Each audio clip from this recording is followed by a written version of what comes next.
Matt McQuaid will be leading the Columbus team and we'll be rounding out the pitch series. So with that, Matt, if you could bring yourself on and bring the Columbus team onto the event.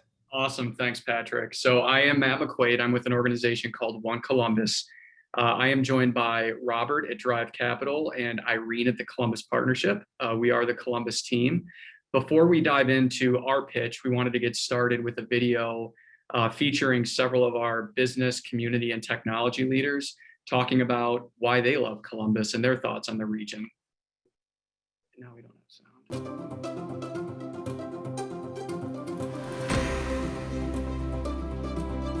Hey, I'm Alex Frohmeyer. I'm the founder and CEO of Beam Dental. My name is Matthew Benson. I'm the co-founder and CEO of eFuse. Columbus is a wonderful place to build a business. The talent and the people that exist here are just so down to earth, genuine, and gritty. Take a hard look at Columbus because we got some special things going on here.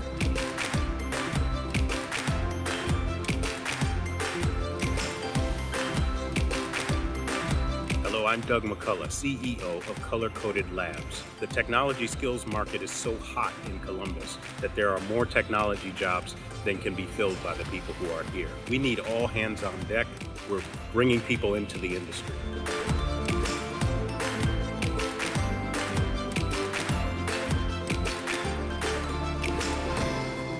My name's Keith Bennett. I work for a Scottish craft brewery called Brewdog. We're so delighted we decided to put our US operations here. I moved over to Columbus in 2015 and was meant to be here for 1 year, but I've been here for 6. Can't say enough about what an amazing city it is.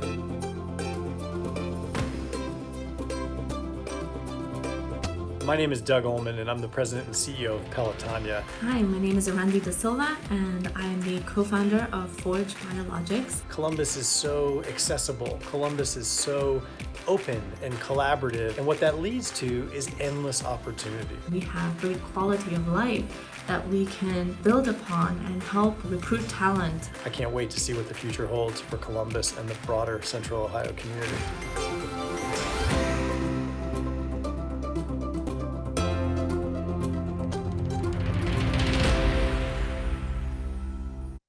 The way we're going to break things down here is, so my organization is responsible for economic development in the region. I'm going to talk to you about what Columbus is, sort of the size of the city, the demographics, all that kind of stuff. I'm going to turn it over to Robert with Drive Capital to talk about their story and the tech ecosystem here. And then I'm going to have my colleague Irene talk to you a little bit about the community and our culture. Columbus is a market of about 2.3 million people. The city itself is the 14th largest in the US, and we lead the Midwest in job, population, and economic growth. And there's really a couple of dynamics that that drive that and that play off of each other. One being the economic base, the other being our talent. So walking through the economic base real quick, we'll start with the large companies. So the Columbus region is home to 16 Fortune 1000 headquarters, which ranks in the top 3 on a per capita basis in the country. And the way the economy breaks down is very diverse and very dynamic. You have a little bit of everything in the Columbus region. No one industry makes up more than 17% of the overall economy, which when you look at our success and our growth, that's because we're not over-indexed in any specific area. And those industries are really strong, and the companies that are in those industries are really strong. And I'll just run through a couple of examples. Automotive, we're the home to Honda of America Manufacturing, Inc. We're home to Honda's North American headquarters. Financial services, JP Morgan Chase & Company. We are their 2nd largest employment hub in the country and their largest global technology center. Nationwide Insurance is headquartered here. Aerospace and aviation, we're home to a large Boeing research center and the corporate headquarters of NetJets. Fashion and apparel, Abercrombie and Fitch and L Brands are both headquartered here. Advanced computing, Google, Facebook, Amazon Web Services, all have invested billions of dollars in the Columbus region over the past 5 years. We have a growing biopharma industry with American Regent and Abbott Nutrition. It's also a major market for academic and applied research, with Ohio State being one of the largest academic research institutions in the country, and Battelle Memorial Institute, which is the largest nonprofit contract research organization in the country. And then, of course, we're the state capital of Ohio, and Ohio State in and of itself is a major economic driver. Now to the talent side of things. We rank in the top 10 nationally in millennial concentration, and we're the only region east of the Mississippi to rank in the top 10. And a major driver for that is the fact that the strength of our economy drives a lot of people into Columbus. We see a lot of positive in-migration. You probably saw on the previous slide that we're forecast to add 1 million people by the year 2035. We also retain a lot of our college graduates. When you just look at Ohio State, we keep about 50% of those graduates in the market, which is a larger share than Austin keeps of University of Texas graduates. It's also a larger share of what the Raleigh-Durham area keeps of Duke, UNC, and North Carolina State graduates. And these are all two major reasons why CBRE ranks Columbus as one of the 11 markets to thrive in the next decade. It's because it has all these ingredients: diverse, dynamic economy, population growth, scalability, and a low cost of living. So that's the high level of Columbus. I'll now turn it over to Robert from Drive to talk a little bit about their story and the tech ecosystem here. Thanks, Matt. I'm Robert Hott. I'm a partner at Drive Capital. I apologize that I have this thing called a cold that people used to get when we would socialize and be near each other. It seems as soon as things open back up, I'm the first one who gets sick. So I apologize for my voice and my congestion. Drive Capital is a venture capital fund. We're here in Columbus. We're generally focused on building technology businesses outside of Silicon Valley. And with 4 funds and $1.2 billion in investable assets, 50 plus companies in our portfolio, we're the largest VC fund to ever exist between the coasts. And of those 50 companies, 8 so far have been valued at $1 billion or more, including some IPOs. And we're just one of several VC firms here in Columbus, investing across all sectors and the full continuum of stages of a company's growth, from very early stage through to many thousands of employees and many billions of dollars in enterprise value. Our portfolio includes companies in Indy and Pittsburgh, which are lovely and fantastic places to build a life and a company. But in Columbus, we have 15 companies, by far more than we do in any other city where we invest. And those 15 companies currently employ over 1,500 smart technical people. And the question we hear most often as folks consider moving to Columbus to take a job at any one of these companies, an exciting opportunity at a company, is always, well, what if this doesn't work out? What else is there to fall back on? I can't just move to a city for one great opportunity, bring my family, my life, my career here. Because as you know, with startups, they don't always work out. And this slide and the logos on it demonstrate just a small section of the startups here and the opportunities, from unicorn companies like Root and Olive and Upstart, and Cover My Meds, Root and Upstart being multi-billion-dollar IPOs just last year, but also down to very small companies that are very well funded, but younger and earlier on their journeys. The full spectrum, dozens of them exist across the region and the city, many of them in our portfolio, but also many of them in the other firms as well. And that's just the startups. The tech giants, as Matt pointed out, are here as well. The big tech companies, as well as the major Fortune 500 companies that collectively employ thousands of engineers, designers, data scientists, product managers, and provide that backdrop of opportunity across the full spectrum, from the very earliest of startups to the fast-growing but still de-risked unicorns, and then the big companies. So yes, there are plenty of exciting opportunities to fall back on, in addition to the one that will bring you to Columbus. And Drive is only an 8-year-old venture platform. So we're just getting started, and there's a lot to be excited about with the future. Thank you. Thanks, Robert. I'm Irene Alvarez, also a reload to Columbus, which I don't know that we mentioned. All three of our panelists today have all relocated here. If I'm not mistaken, Robert, you're a reload too. So what happens when the work day is over, or when you want to do something for fun? Of course, we have fun. We have art, we have sports, we have shopping, we have foodies, we have coffee, we have beer, we have whiskey, we have all of those experiences. You are not going to want for any of that if you were to relocate to Columbus. In fact, it was mentioned that Abercrombie and Fitch is headquartered here. One of the executives that relocated from LA to Abercrombie very quickly said, just a few months into living here, there was absolutely no sacrifice she had to make in terms of arts and cultural experiences, and even went so far as to say some of what she gets here from a creative and intellectual standpoint rivals that, or even surpasses that, of what she experienced living there.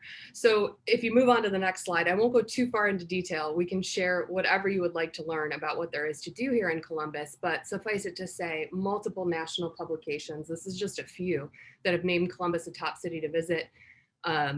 Not to mention that we are repeatedly ranked as the top 10 best big cities to live in by Time Magazine, by Livability, and by many, many others. But what I want to spend a little bit more time talking about is what you won't understand necessarily or fully experience until you get here. And that is the experience of the Columbus Way. Matt, if you could flip to the next slide. The Columbus Way is this phrase that started to come into the local vernacular, sort of organically emerged as this description of how things work and how we get things done in this community, in this special place that we all love. We started to ask ourselves, what does that really mean when people are saying it? What is the shared definition of the Columbus Way? Because it started locally, then it took on national prominence in national media, or Harvard University started to study us and tried to understand what is it that's making this community tick. Through a lot of that, through a lot of that study and research and lots of other things that we did to really understand what it is, it really comes down to the things that this place values the most: ambition and a drive to never ever sit still. Collaboration, which is the recognition we here in Columbus know we go further faster if we do it together. Fellowship and a genuine sense of care for our coworkers, for our neighbors. You know, you might call it Midwestern nice, but it really helps people accelerate dreams here. Inclusivity, which can certainly mean diversity and equity, and it does. This is a community that values that. The city of Columbus has scored a perfect score on the HRC Equality Index multiple years in a row. Many of our corporations have done the same. There's a spirit of progressiveness here, but inclusivity also means something else, particularly related to the life and career that you'll live here. It's open to many, many people. Doug Ullman said that up at the front when he was in the initial video. And Acacia Duncan, another person who relocated here, she said, it's easier to get wherever you want to be here. And I'm not just talking about the geography, the access to opportunity, the access to leadership, the access to advance whatever it is that you're looking to do, and then common good, and the sense that service that benefits all is at the forefront of everything that we do. This value set, this belief system that is very real here and exists among our populace, is why everything that Matt and Robert said has happened here, and why we continue to be the shining star of the Midwest.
Thanks so much for the time and opportunity.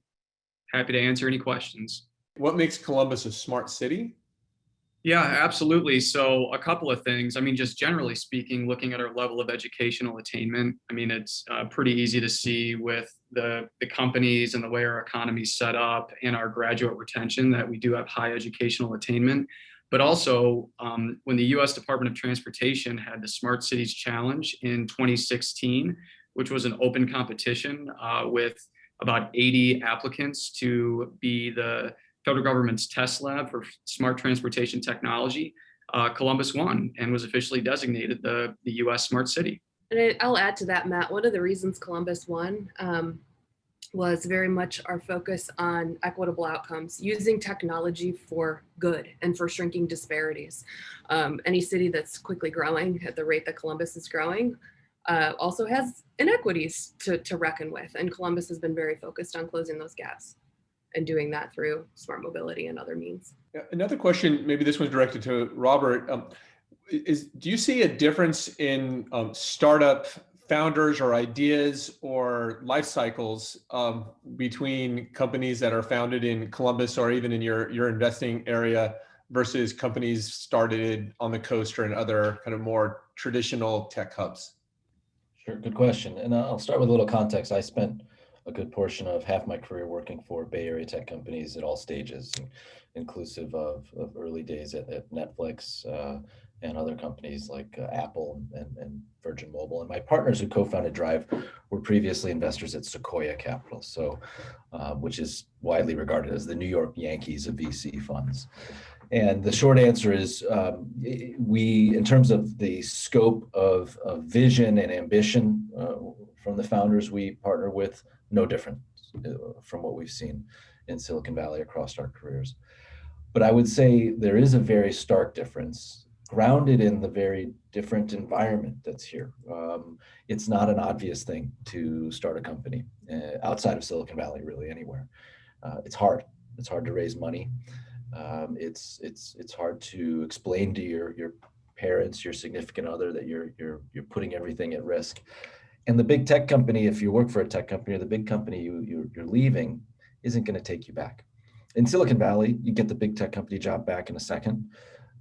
There's lots of funding available, and if things don't work, there's a lot of off ramps to protect you. In fact, it's hard to argue that building a company in Silicon Valley these days is a risk. It's almost expected as a startup sabbatical bullet point on your resume these days. Whereas here, it's a hard thing to do. And if it's a hard thing to start a company, it's a hard thing to quit. And our founders are extraordinarily resilient. And it is always hard building a startup into a large, successful business over many, many years. No matter where it's based, our experience is that the founders here start companies not because it's a neat thing to do or it's an expected part of one's career journey, but because they have to. And because they do it, because they have to, the grit and resilience that goes into all of those hard things that follow is unlike anything we've seen in any other region. And it's benefited those companies, it's benefited their employees, it's benefited us as investors. So that's the number one difference we've noticed. I'm sure all the entrepreneurs and all of the presenters would acknowledge the grit required to start a company in any of the three cities. And your experience from the coast to Columbus, I think, is well taken. We have time for one more question, and there's a really good one here, and I'd love to get a couple responses here. Is what tech companies in Columbus are focused on having a positive impact? And I know it's a different problem set when you see with different cities, and I'd love to see your perspective of what that means to you all, and then we can kind of close out from there. So I'll give one answer, and then I'll turn it over to Robert and maybe Irene if they have perspective. But one of my favorites is a relatively early stage company right now called Honest Jobs, and their technology is basically a platform like Indeed that helps connect individuals with a criminal record to employment. And the technology vets the employment opportunity to make sure that if the person with a criminal record is interested, they have the highest probability of actually attaining that job, which is, I think, a great technology because millions of people are written off from having a second chance based on a one mistake that could be as simple as, getting in a fight in college or something like that. So I'm a big fan of that one. They've got a great technology, and I think make a tremendous impact. Robert, Irene, anything to add from your perspective? Yeah, quickly. I mean, I'd say when you get outside of Silicon Valley and into a city such as Columbus that has all of these assets and yet is at a very early stage in its growth path, all entrepreneurship is social entrepreneurship. A billion-dollar company providing economic opportunity for thousands of people, changing culture from what was a more traditional industry career path to one of starting companies that have the chance to become huge, is incredibly beneficial, impactful across not just the company you're in and its employees and investors, but across the region. And whether our companies, and we've got them, that are solving major problems in the healthcare and life sciences industries, or creating opportunities free of discrimination to access financial services and other financial products, the net benefit of these companies being successful is increased opportunity and change culture across the entire city in ways that don't exist in other regions in our experience.